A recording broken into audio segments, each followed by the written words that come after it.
It's about 4:30 in the morning. It's the only time it's quiet here. Otherwise the traffic is pretty hectic and it's quite loud. But you might hear barky dogs as well. They've just been fed and they're going a bit bananas at time. And there's a water tank next door that's overflowing. So I thought it was raining, so you can hear there's just water flowing outside. But anyway, so this is from a section from the Kybalion. Now the book doesn't resonate with me. To be quite honest, I don't really understand most of it. It goes over my head. It's a bit too heady. So there's only maybe 2 or 3 sections that resonate with me. But I just thought I'd touch upon a couple, and they're in the last chapter. Here's one piece. If you are possessed of fear, do not waste time trying to kill out fear, but instead cultivate the quality of courage, and the fear will disappear. I'll read that again. If you are possessed of fear, do not waste time trying to kill out fear, but instead cultivate the quality of courage, and the fear will disappear. So you may remember, and I can't remember if I spoke in a podcast before Christmas about the solstice, or about facing my own shadow, in the solstice being about death and the end of the year and that energy and so on. I know I wrote about it on Instagram, but I can't remember if I spoke about it. So for me, part of that process over the last few weeks has been going into the fear, and that in itself is courageous. You know, I don't really want to use that word, but that's in relation to the quote that we don't avoid the fear, we go to the fear. We enter into the fear to have a different experience. I'll carry on. Some writers have expressed this idea more forcibly by using the illustration of the dark room. You do not have to shovel out or sweep out the darkness, but by merely opening the shutters and letting in the light, the darkness has disappeared. I'll carry on. To kill out a negative quality, concentrate upon the positive pole of that same quality. So I'm going to read that piece again, and then I'm going to just discuss it. Some writers have expressed this idea more forcibly by using the illustration of the dark room. You do not have to shovel out or sweep out the darkness, but by merely opening the shutters and letting in the light, the darkness has disappeared. So if you know about my work with shadow work, the purpose of shadow work is to go into the shadow. It's not to avoid it. It's not to escape. We just go in with a different perception. We go in with an open mind. We go in with a little more awareness. We go in with love and willingness to explore that darkened room. We don't try to dismantle the darkened room or try to get away from it. There's one more little piece here, a couple of lines. To kill out a negative quality, concentrate upon the positive pole of that same quality. I'm going to read that again. To kill out a negative quality, concentrate upon the positive pole of that same quality. So what it does not say is, to kill out a negative quality, concentrate upon the positive. Do you see that the sickness, to use that word, of spirituality? More and more I'm moving away from the idea, even in a sense, of spirituality. I feel like I'm looking for a new word or a new term, and there's a podcast I want to record on that it's there's far too much window dressing. Spirituality has been dressed up like a cult. It's a religion, it's a club, it's a politic. And it's like select people can join this cult. But real spirituality is for every man. It's for fucking anybody and everybody. And you don't need special robes or special candles or fucking crystals to rub or any of that kind of stuff. So more and more I feel I want to burn that old world down I want to grab the fucking robes and all that stuff and just set fire to it. It's not actually spirituality. It is a cult. Anyway, to kill out a negative quality, concentrate on the positive pole of that same quality. So the beauty of that statement is that it's suggesting not positive thinking, not love and light spirituality. In a sense, I've touched on before, one area, and there are many that I really dislike about spirituality or modern spirituality, is the raise the vibration idea. It irks me, because I encounter people who raise their vibration, and actually what they're doing is they're trying to avoid the low vibration. They're trying to escape their discomfort. As we touched on there, the darkness has disappeared. They're trying to escape the darkness. They're trying to escape the darkened room.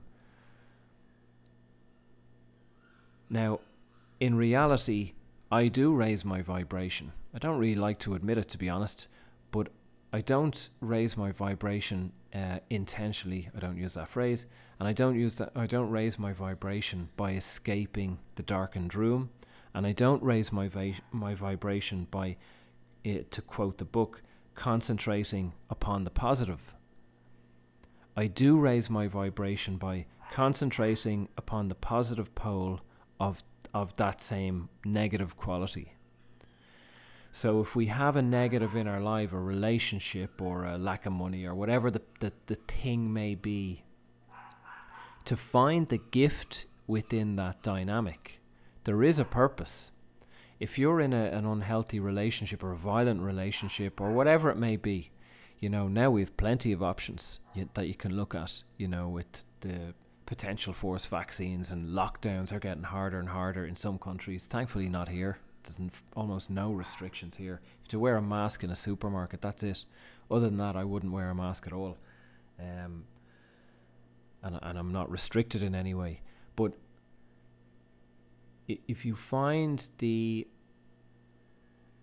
quote the book, negative quality, and then concentrate upon the positive pole in that quality.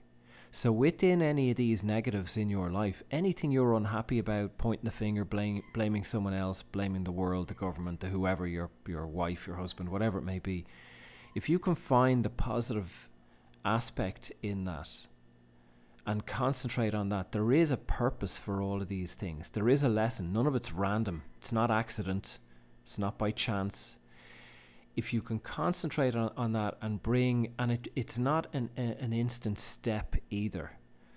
Humans are very impatient, and we often think, and I do encounter people who think it's a switch. It's like, oh, I got it, that's it, and they think that that's it, bang, like they'll just be fucking illuminated. They'll just see. But there are steps. We need to move in that direction. If we consider that we've spent many years of this life, potentially many lifetimes, walking into the forest, you have to walk back out. You can't just step out and now suddenly see clearly and everything is okay. So if you can find that positive pole, move in that direction, and it might take hours or days or weeks or months or years, but move in that new direction. The old direction of dogs going bananas at 4:30 in the morning, the old direction has run its course. It's not serving you. It's not serving you.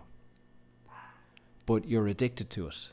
So we're often addicted to blame. We're addicted to the chemicals of all these things, of blame, of victimhood, of anxiety, of fear, of the vaccines, of the lockdowns, of whatever it may be.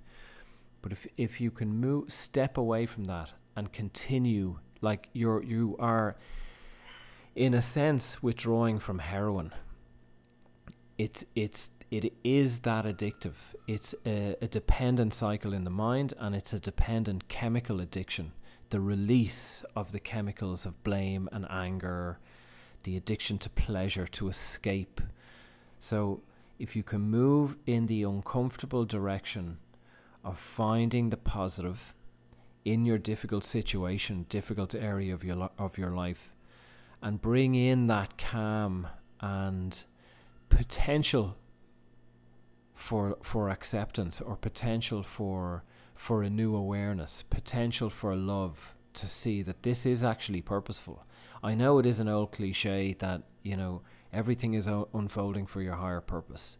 I believe that wall to wall, watertight, 100%. You present any circumstance to me, and I will find the challenge in it, and the growth in it, the expansion in it.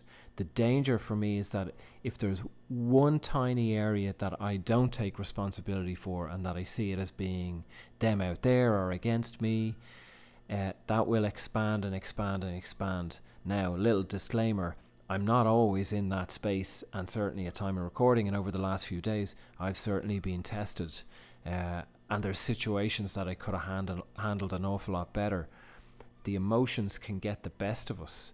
So this is a life's work for me, of continually facing this stuff, continually trying to be present, and also continually supporting and trying to kind of commend myself, and take stock of how conscious I have been or am.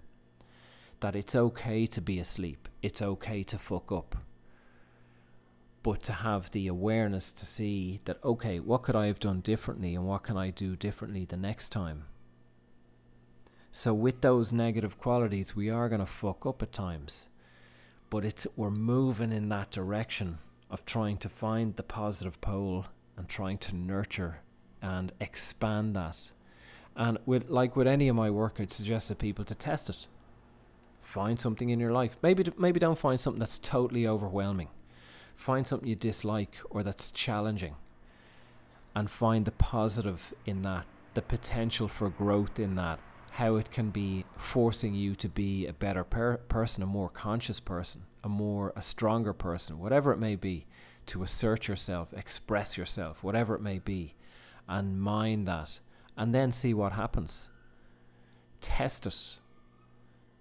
And then if it changes in that one instance, why won't it change in every other area? You can then move into every area with that aspect, with that practice.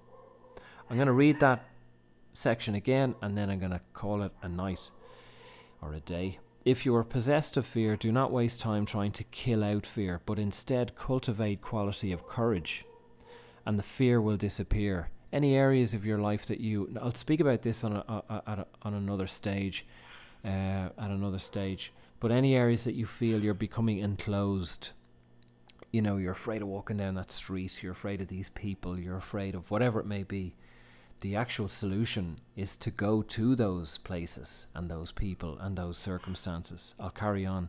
Some writers have expressed this idea more forcibly by using illustration of the darkened room. You do not have to shovel out or sweep out the darkness, but by merely opening the shutters and letting in the light, the darkness has disappeared. So you don't have to escape the darkened room, you don't have to get away, you don't have to dismantle it. You bring in love and presence and a degree of respect or awareness or just observation. Keep it simple. Begin. You don't have to love it yet. Just begin to bring in consciousness and observe this. Get away from all the rattle in the mind and the prejudgment and the anger and the rejection. Those tapes haven't been purposeful. They've fucking run their course. Bring in a different perspective. See what happens. And the last piece, to kill out a negative quality, concentrate upon the positive pole of that same quality. And again, I will say, to kill out a negative, it does not say, to kill out a negative quality, concentrate upon the positive. Positive thinking is fucking nonsense, because people have taken the idea of positive thinking, meaning if they think or feel, or if there is something negative in their lives, they go someplace else. Let's think of something different. Let's raise our vibration by doing something totally unrelated and escape and avoid the discomfort. And that's not what shadow work is. That's not how I work, and that's not what the Kybalion is discussing. The point is to go in. These are lessons. These are purposeful. Our life is loaded with growth and expansion, potential for. But we're trying to get away. We're spinning plates. We're busy. We're overactive. We're blaming other people. We're trying to get away. Courage, in a sense, is having the courage, having the fucking balls to actually just stop. Stop. Turn off the phone. Sit down. Feel the fucking discomfort. Go in there and see what. Be respectful of this, what's flowing through you, and honor what's flowing through you. It's purposeful. Anyway, I've gone on long enough. I'll leave some links below. Feel free to share this, or if you feel that you learned something, you can buy me a coffee. There's a link below, buymeacoffee.com/Spawn Evolution. Enjoy.